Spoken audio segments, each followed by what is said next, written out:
এই নির্বাচনে সুস্পষ্টভাবে ফলাফলে কারচুপি হয়েছে।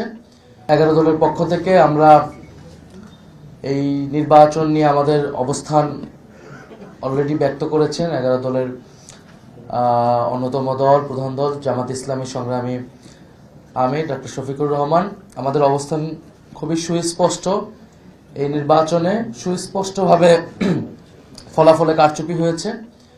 ভোট সুষ্ঠু একটা পর্যায় পর্যন্ত সুষ্ঠুভাবে হয়েছিল, আমরা সেটাকে স্বাগত জানিয়েছিলাম।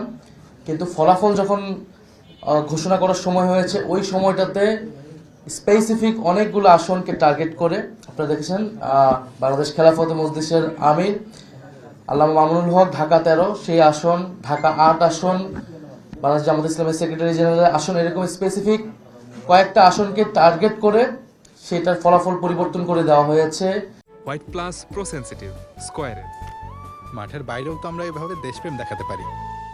কেন্দ্রগুলোকে দখল করে সেই কেন্দ্রে জোর করে প্রশাসনকে ব্যবহার করে সেই ফলাফল পরিবর্তন করা হয়েছে। এখন যেই প্ল্যানের কথা আমরা শুনেছি, আমরা সেই প্ল্যানের একটা বাস্তবায়ন বা সেই প্ল্যানের একটা স্বরূপ কিন্তু এই নির্বাচনে আমরা দেখতে পাচ্ছি।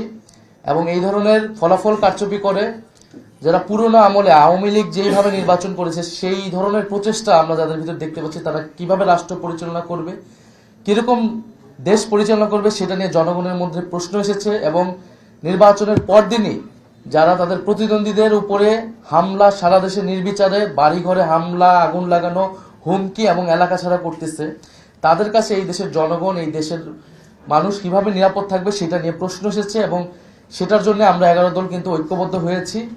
এবং ডক্টর শফিকুর রহমান বলেছেন স্পষ্টভাবে যে এটার জন্য রাজপথে নামার প্রয়োজন হলে আমরা সেটার প্রস্তুতি নিচ্ছি। কারণ এই দেশের মানুষকে, যারা 11 দলের পক্ষে নির্বাচনে কাজ করেছে, নেতাকর্মী সমর্থক, তাদেরকে হেফাজত করা, তাদেরকে রক্ষা করার দায়িত্ব আমাদের। আরেকটি কথা আমি বলতে চাই, আমরা জনগণকে অভিবাদন জানাই যে জনগণ এত প্রতিকূলতার মধ্যেও 11 দলের পক্ষে ভোট দিয়েছেন, 11 দলের পক্ষে বিজয়ী হয়েছেন। অনেকেই অনেক কারচুপি করে তাদের বিজয় আটকানো যায়নি। আপনারা দেখবেন যে গণভোটে কত পার্সেন্ট ভোট পড়েছে, 60% ভোট পড়েছে, 60+ ভোট পড়েছে।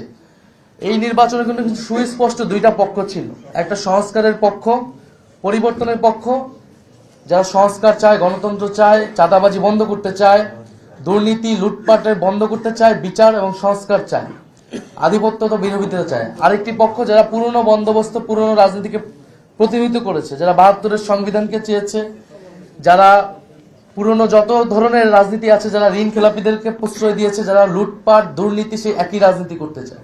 ফলে জনগণ ব্যাপকভাবে যেই 60%-এর বেশি, 60+ সংস্কারের পক্ষে তারা ভোট দিয়েছে, সেই একই জনগণ কিন্তু 11 দলের পক্ষেও ভোট দিয়েছে। কিন্তু শেষ মুহূর্তে এই 10%-এর মতো ভোট কিন্তু কারচুপি করা হয়েছে, ফলাফলে কারচুপি করা হয়েছে। না হলে এই পুরো ভোটটাই 11 দলের পক্ষেই আসতো। শেষ মুহূর্তে 11 দলের অনেক গুরুত্বপূর্ণ নেতাকে এবং প্রার্থীকে হারিয়ে দিয়ে ক্ষমতা নিয়ে নেওয়ার চেষ্টা করেছে।